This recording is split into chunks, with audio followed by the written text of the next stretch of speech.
নমস্কার বন্ধুরা, আমি অতনু দে। আজকে আমরা দেখব গুগল সার্চ কনসোল কিভাবে ব্যবহার করবেন বা গুগল সার্চ কনসোল কিভাবে আপনার ওয়েবসাইটে সেট আপ করবেন। দেখুন, এই টুলসটার সাহায্যে আপনি কিন্তু বুঝতে পারবেন আপনার ওয়েবসাইট ইন্ডেক্স হয়েছে কিনা। গুগলে গুগল কিন্তু আপনার ওয়েবসাইটকে স্ক্রল করতে থাকে, অর্থাৎ স্ক্যান করতে থাকে। আপনার ওয়েবসাইটের সম্পূর্ণ গাইডলাইন মেনে যদি তৈরি হয় তবেই কিন্তু গুগল আপনার ওয়েবসাইটকে ইন্ডেক্স করবে। তাছাড়া কিন্তু আপনার ওয়েবসাইটকে ইন্ডেক্স করবে না। আর ইন্ডেক্স যদি না হয় তাহলে কিন্তু গুগলের সার্চ রেজাল্টে আপনার ওয়েবসাইট শো করবে না। সুতরাং আপনি কিন্তু এই সার্চ কনসোল টুলসের সাহায্যে বুঝতে পারবেন আপনার ওয়েবসাইট ইন্ডেক্স হয়েছে কিনা বা অন্য কোনো প্রবলেম আছে কিনা। চলুন আজকে আমরা দেখে নেব কিভাবে আপনি আপনার ওয়েবসাইটে সেট আপ করবেন। প্রথমেই গুগলে চলে যাবেন। গুগলে গিয়ে যা সার্চ করবেন Google search console. Google search console search করার সাথে সাথে দেখুন এখানে লেখা আছে search.google.com, এখানে আপনাকে ক্লিক করবেন। দেখুন গুগল সার্চ কনসোল, এখানে ক্লিক করার পর আপনাকে দেখুন এখানে কিন্তু আপনার চলে আসবে, আপনার এখানে কিন্তু চলে আসবে। এরপর এখান থেকে স্টার্ট নাও, এখান থেকে কিন্তু আপনাকে স্টার্ট নাও করতে হবে।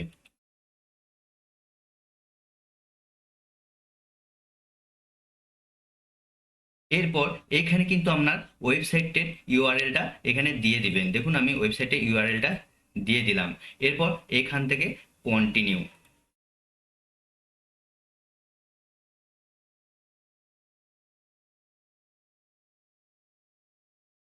দেখুন এখানে ৩-৪ রকম ভাবে কিন্তু আপনার ভেরিফিকেশন করতে পারেন।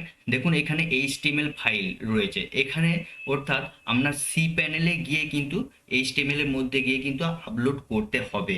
আর এইচটিএমএল ট্যাগ আপনার এটা কিন্তু হেডারে গিয়ে এখানে কপি করে জাস্ট পেস্ট করে দিতে হবে। গুগল অ্যানালাইসিস যদি থাকে তাহলেও কিন্তু আপনার হয়ে যাবে, বা ট্যাগ ম্যানেজারের সাহায্য কিন্তু আপনি করতে পারবেন। সব থেকে সহজ হলো আপনার এইচটিএমএল ট্যাগটা জাস্ট আপনার হেডারে কিন্তু আপনি পুট করে দিলেই ভেরিফিকেশন হয়ে যাবে। চলুন আমরা এরপর চলে যাচ্ছি ওয়েবসাইটে। জাস্ট ওয়েবসাইটে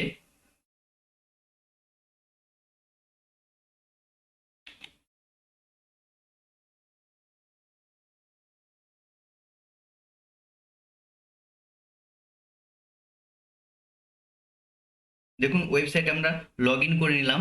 এরপর এখানে চলে আসতে হবে অ্যাপিয়ারেন্স, অ্যাপিয়ারেন্সে আপনাকে আসতে হবে। অ্যাপিয়ারেন্স থেকে দেখুন theme file editor, theme file এডিটরে কিন্তু আপনাকে আসতে হবে।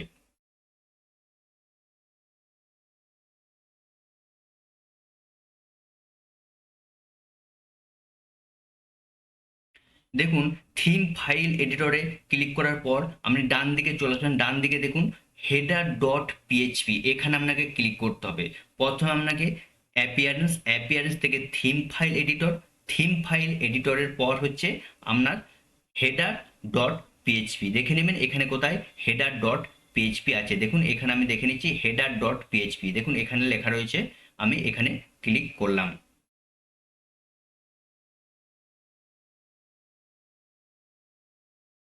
এরপর আপনার হেড সেকশনে বা বডির আগে বা হেড সেকশনের মধ্যে কিন্তু আপনার ওই কোডটা যেটা কপি করেছেন এখানে কিন্তু পেস্ট করতে হবে। অর্থাৎ দেখুন এখানে কিন্তু হেড সেকশনে বা বিফোর বডি সেকশনে কিন্তু পেস্ট করতে বলেছে। সুতরাং এখান থেকে আমি কপি করে নেব। এরপর এখানে গিয়ে জাস্ট আমি হেড সেকশন থেকে পেস্ট করে দেবো, এখানে পেস্ট করে দেবো। এরপর এখান থেকে just update file, update file করার পর এখানে আপনাকে চলে আসতে হবে। এরপর এখানে জাস্ট আপনাকে ভেরিফাই করে নিতে হবে।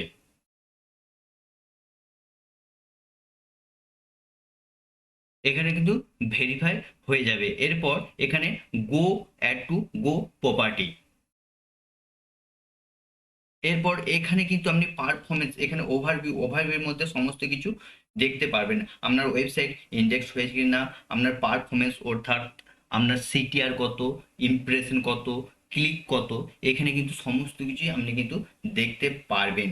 পেজ এক্সপিরিয়েন্স সমস্ত কিছুই কিন্তু এখানে আপনার শো করবে। যেহেতু আমি নতুন তাই আমার এখন শো করছে না। 1-2 ঘন্টা পর থেকে বা একদিন পর থেকে কিন্তু শো করতে আরম্ভ করবে। সুতরাং আপনি কিন্তু এইভাবে আপনার ওয়েবসাইটটা গুগল সার্চ কনসোলের সাথে কানেক্ট করবেন এবং এখান থেকে কিন্তু সমস্ত কিছু আপনার ওয়েবসাইটের পারফরমেন্স আপনি কিন্তু দেখতে পারবেন। চলুন আজকের মতন এইটুকুই। নমস্কার, ধন্যবাদ।